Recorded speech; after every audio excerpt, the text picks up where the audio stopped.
What's the most disturbing thing you know happened in real life that sounds like a horror movie? Don't forget to like, share, and subscribe. I had older friends that rode four-wheelers to take care of their pet livestock. One day they noticed a horse was choking, so they went to help the horse. The horse and donkey both had rabies and attacked, literally biting through bones. My friends both died horrible deaths, one after a couple of days hospitalized, the other after weeks. I still get nauseous when it crosses my mind, and it has been years. There was a bus stop by my junior high where I would catch the bus to go home. In the house 20 feet away, there was a man kept in a garage being tortured and eventually murdered. The owner of the house used to sit on the front steps and wave to us as we walked by. I only found out because years later I saw a documentary of the case. Blew my mind.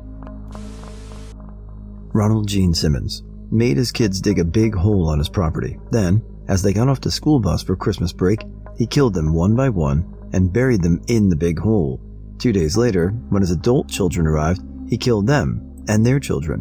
One of these babies was also his child because he molested his daughter.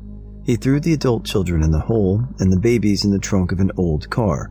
The next day, he went on a shooting rampage in the next town over and killed 2 more people. After he went to death row, the townsfolk burned his house to the ground. He died by capital punishment, happened in the late 80s in my hometown. Some teenagers in a town I lived in kidnapped the owner of the local newspaper, did who knows what to him, and then buried him alive with nothing but a straw to breathe through. He died, and they went to jail. When I was in high school in a tiny Midwestern U.S. town, there was a guy who was the town kook. Wrote daily crazy letters to the local newspaper. I wrote for the paper my last 2 years of high school, and his house was covered in political rantings written in black marker. My friends who worked at the town grocery store said he came in every day to buy a giant bottle of rubbing alcohol and a bag of kitty litter. Turned out, his mom had died in her bed, and he used the kitty litter and rubbing alcohol to kill the smell while living with her and cashing her social security checks for nearly 2 years. I worked with this guy. He was real nice, but had his struggles. One day, I noticed he wasn't at work, unlike him. Found out that the previous night he drove to the cemetery, doused himself in gasoline, and lit himself on fire. His girlfriend had somehow followed him there and tried, unsuccessfully, to stop or help him, and got some serious burns as well. It was rough. Elderly man was his wife's caretaker. She had dementia, but is relatively functional, can still drive, etc., although she sometimes gets confused about where she's going. Kids live out of town and rotate calling every week. They finally realize no one has actually talked to Dad in months. It's just Mom answering the phone, who always says he's at the store or taking a nap or in the shower. They call someone to go check on Dad. Dad had presumably died in his sleep many weeks or months ago, and Mom just kept living life unaware, including sleeping in the same bed as his body every night. It was so bad, the interior of the windows were solid black with flies, and they had to use shovels to scoop his liquid remains off the bed and into a plastic bin as best they could. There's this street camera footage of an older woman presumably being dropped off in front of her house. She gets out of the car and starts walking toward her house. As she's right near the doorstep, a huge block of hardened snow slides off her roof and falls directly on her head, knocking her to the ground. The guy who dropped her off, could have been her son, which makes this even more disturbing, hops out of the car and rushes to check on her. Turns out the snow completely crushed her skull. Seemed like some stuff straight out of Final Destination. 1 minute just fine, and the next minute, instant death.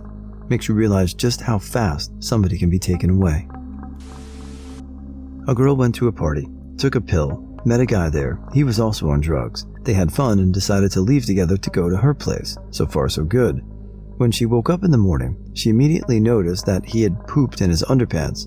She did not want to make him feel embarrassed, so she came up with something. Her plan was to go to the store and get some breakfast and call him when she got there to ask him what he wants. Then he would notice what happened and would have time to clean himself up. So that's what she did.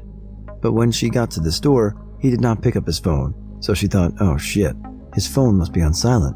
She grabbed some breakfast and returned to her home to wake him up. But when she tried to wake him, she realized that he did not shit himself in his sleep. He died. When you're dead, your bowels empty. Yes, she woke up next to a fucking dead body in her bed.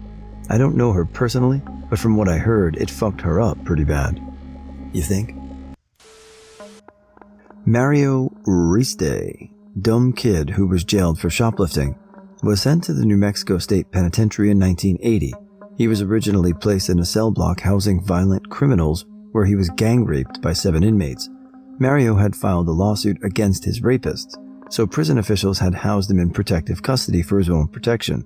Then a huge riot occurred, and a lot of the rioting prisoners took the opportunity to settle scores. Uriste was one of the targets for revenge. His body was found hanged with his throat cut, his dismembered genitals stuffed into his mouth. That was one of the most violent uprisings in U.S. penal history. A 17-year-old boy lived in the walls of a house for months so he could spy on his ex-girlfriend. Things peaked when the girl's father saw him dressed as his dead wife, holding an axe and trying to convince her that she was her dead mother. From personal experience, a buddy of mine and I were hanging at his family condo up in the Ozarks. Throughout the day, we kept hearing bumps, footsteps, and scratching up in the attic. We thought it was rodents, so we checked it out.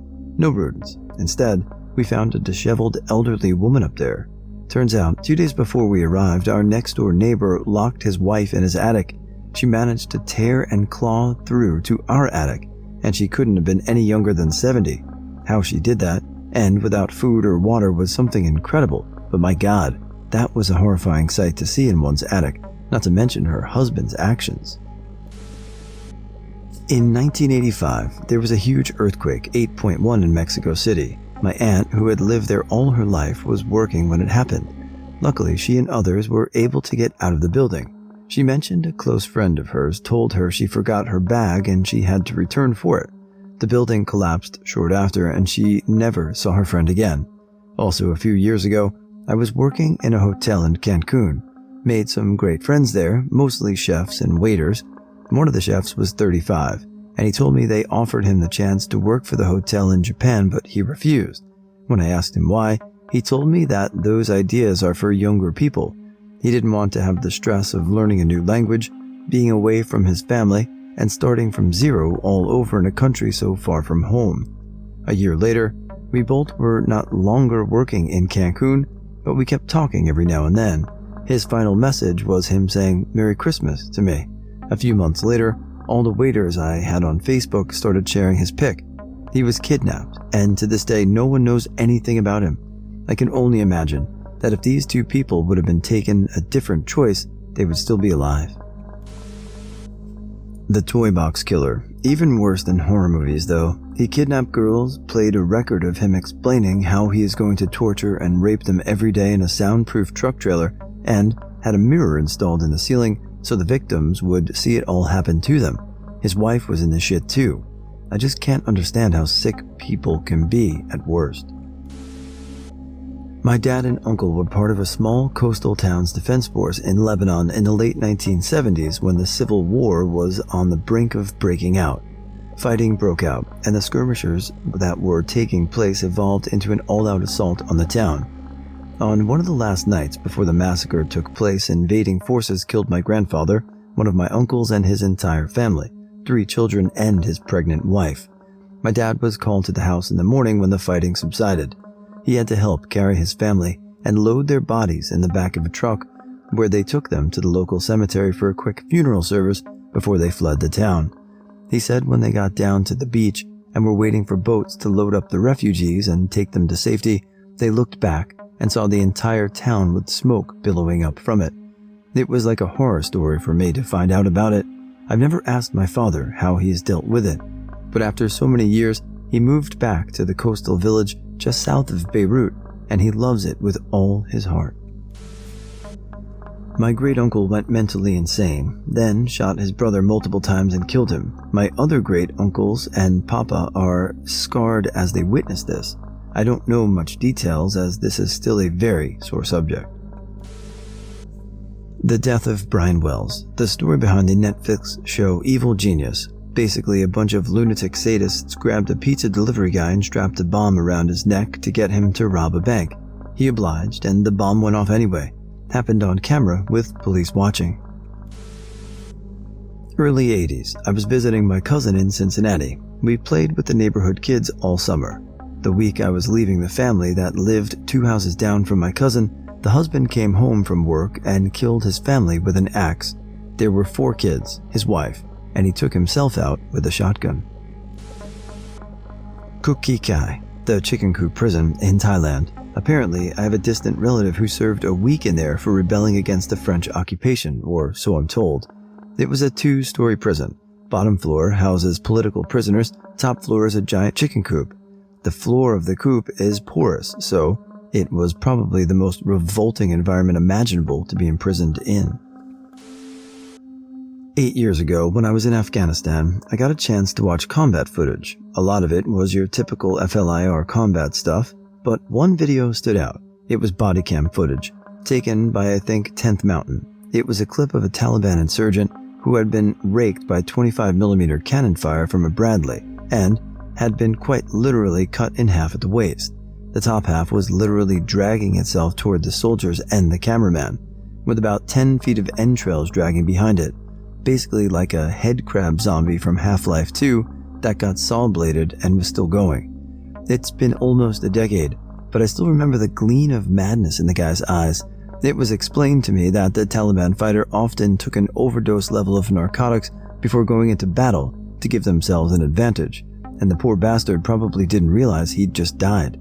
He wanted to kill Americans so badly, he was willing to drag his legless and waistless torso toward them just to get a chance to, I don't know, nip at their shins or something. Every so often, I used to replay HL2, but I can't anymore. I see a headcrab zombie and I think about that video. When I started at university, we were the first students for computer science at our university. We were not that many, so the group was small and we all knew each other. There were some more interesting characters, but nothing horrific. One dude was a bit strange, but no big red flags or anything. At some point, he stopped coming to class. We then found out that he had attacked a woman he knew, and while she fled to safety and called the police, he attacked a female flatmate. Both women survived, but police found a ton of snuff porn all sorted into folders with the names of women he knew.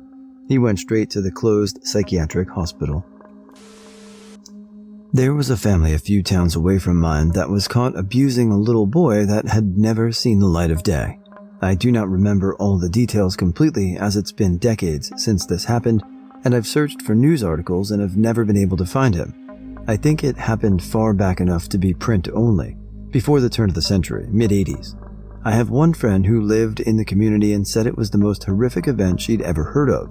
She went to elementary school with the girl. It was a small town, so it rocked the community pretty bad. It was mom, grandma, a daughter, and the boy. Apparently, mom and grandma hated men so bad that they felt the need to take it out in this little boy. The young girl went to school and apparently seemed as normal as any other school kid. When they found him, he was duct taped from head to toe with a mouth and eye holes, even pissing and shitting in the duct tape. He had burns up and down his body from having been in contact with his own waist. He had other burns as well that were from lighters or matches, bruises up and down his body, severely malnourished, and had the mentality of a 3-year-old. I believe he was 9 when they found him. There was a rumor that it took weeks to get all of the duct tape off because it had melded with his skin. I can't remember how they were caught, but I believe it had something to do with a little girl saying something at school. The mom and grandma were both convicted and sentenced to life. The girl went into foster care and no one in the community ever knew where. The boy was put in a care facility at an unknown location as well. I still get sick whenever I think about it.